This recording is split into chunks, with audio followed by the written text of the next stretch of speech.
And I guess seeing it like that, seeing it on stage, seeing the ladies act it out,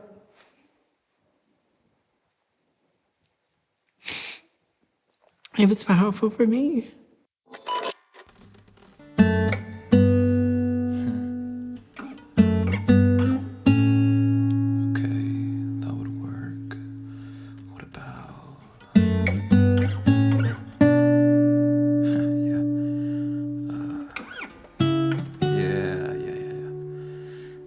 Blueprint for this thing.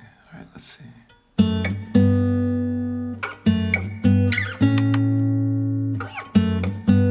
These are true stories that you're about to hear.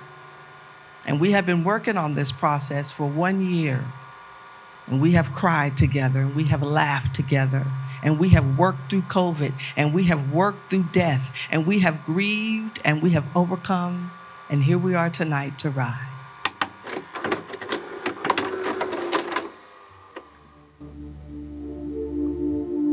Love built a house.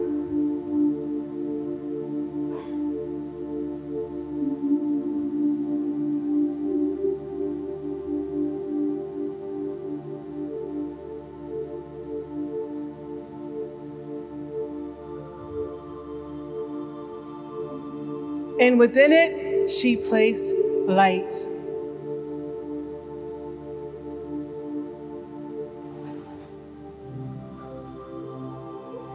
Love did not want light to be lonely, so she gave her hope and peace as companions. Light, hope, and peace lived happily in the house that love built. So Chronicles of Hope, the way we start everything is, people begin to bring their songs and their dances to the circle. And we begin to collaborate based on what we feel from that. So if someone brings a poem and it begins to resonate with me, then for me, I begin to envision what it looks like to be illustrated. It's like when I see or hear or feel through a song or a poem, it's like a coloring book page. And I begin to want to color it in and illustrate it and bring it to life. And then the idea behind that is to give that person an opportunity to be fully present to what they have created. And because it happened to me, I know it would happen to this person sitting in front of me. The house that Love Built is going to be the name of the Chronicles of Hope for 2022. I think it's really important that we do that because trauma is at the core, whether it's mental health or substance abuse. And Toyia, your piece really speaks to that and demonstrates the recovery process and how we go from A to B to C. Right? And I think that your work so eloquently lays that out for everyone to understand. So talk about your process and why did you name it The House That Love Built?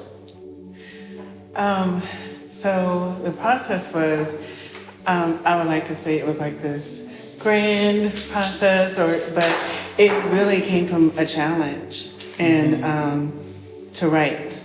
To do something that writing has always been that thread for me that has been part of my life, always. And I really didn't see that until we did another project here at R2ise. And but the challenge was to write a skit or a play, and I was like, oh dang, I haven't done that in a long time. But I realized that was something that had been like imprisoned through my addiction. So, hey, you're a writer. Go ahead and write a piece for us, and I would love to hear it in the next couple of weeks. I had written short stories, but I hadn't written a skit in a long time. And so the House that Love Built came pretty much out of like not a dare, but kind of like a push, to tap into that part of my creativity. And at the time, I didn't realize it was my story.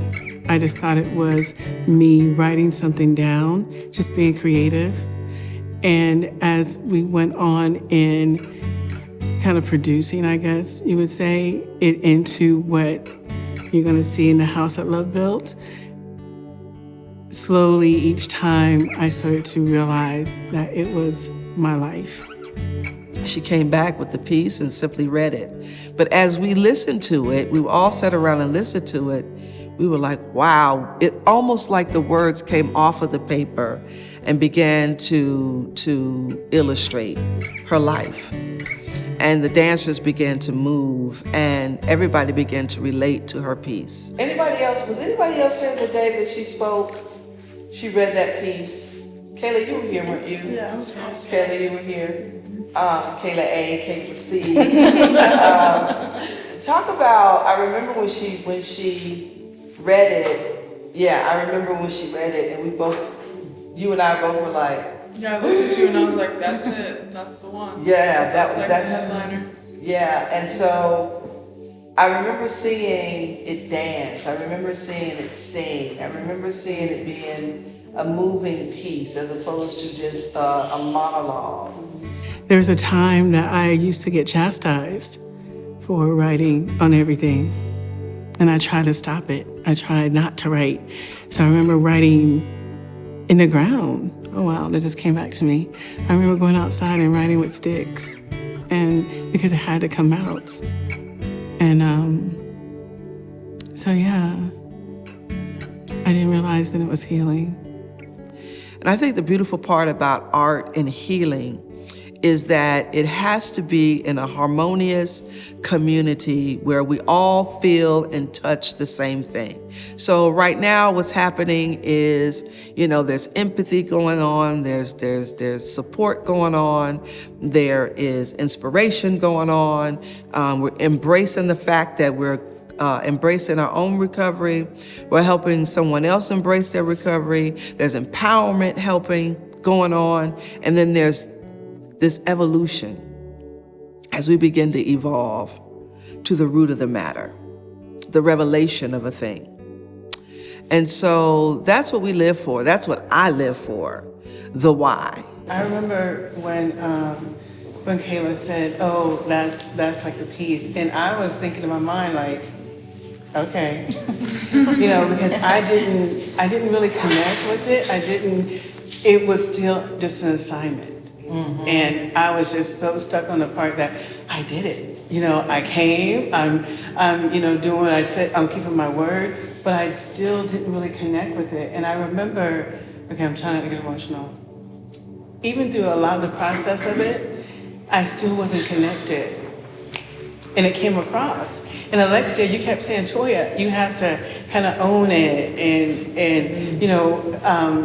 instruct the other peers in the piece. Mm-hmm. Tell them, how do you see it? What do you see? And I still was not connecting with it. Mm-hmm. Until your sis talked to me one day. Mm-hmm. There was a time that your sis had a talk with me and spoke to me about owning it. And, that this is something that my higher power had given to me to birth. A lot of it was trauma response and things I had gone through, being told that I was never going to be anything. That's and right. you're nothing and that type of thing. And so keeping that in me and thinking, okay, I just have to detach from all this, and I can't own this, and I can't really connect with it. But when you spoke to me that day, that really started my road to connection. And I felt a difference in how I connected to that piece and how I connected to you all. The dimmer that light became, trauma grew stronger and stronger. Just when light was but a flicker, hope cried out, "Love!" The walls of the house that love made began to shake and the foundation began to rumble as love appeared.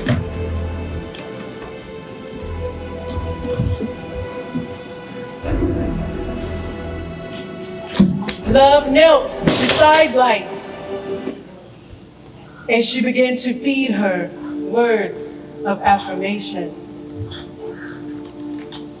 Light ate, and she grew brighter and brighter.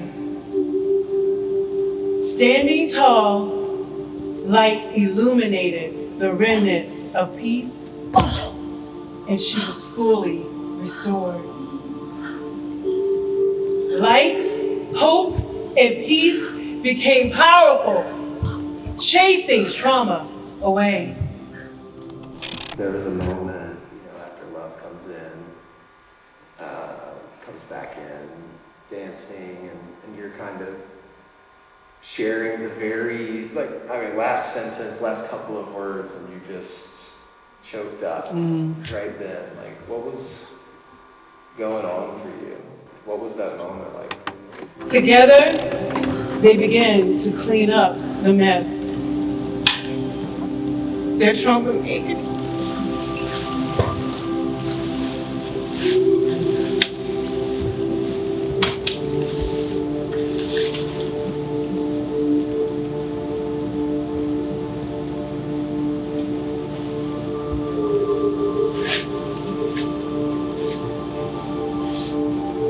And then they were able to live happily in the house that love built.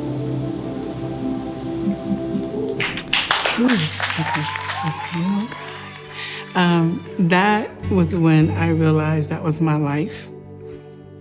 And I realized that love for me was me connecting back to the love within me. And but that love had been there all along through the trauma, through the drama. Love had always been there. I was separate from it. And that night, I connected.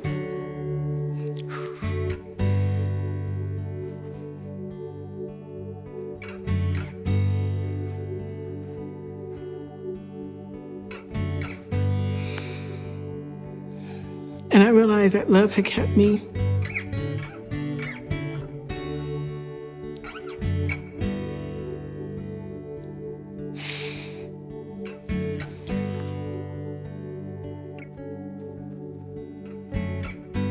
And I guess seeing it like that, seeing it on stage, seeing the ladies act it out,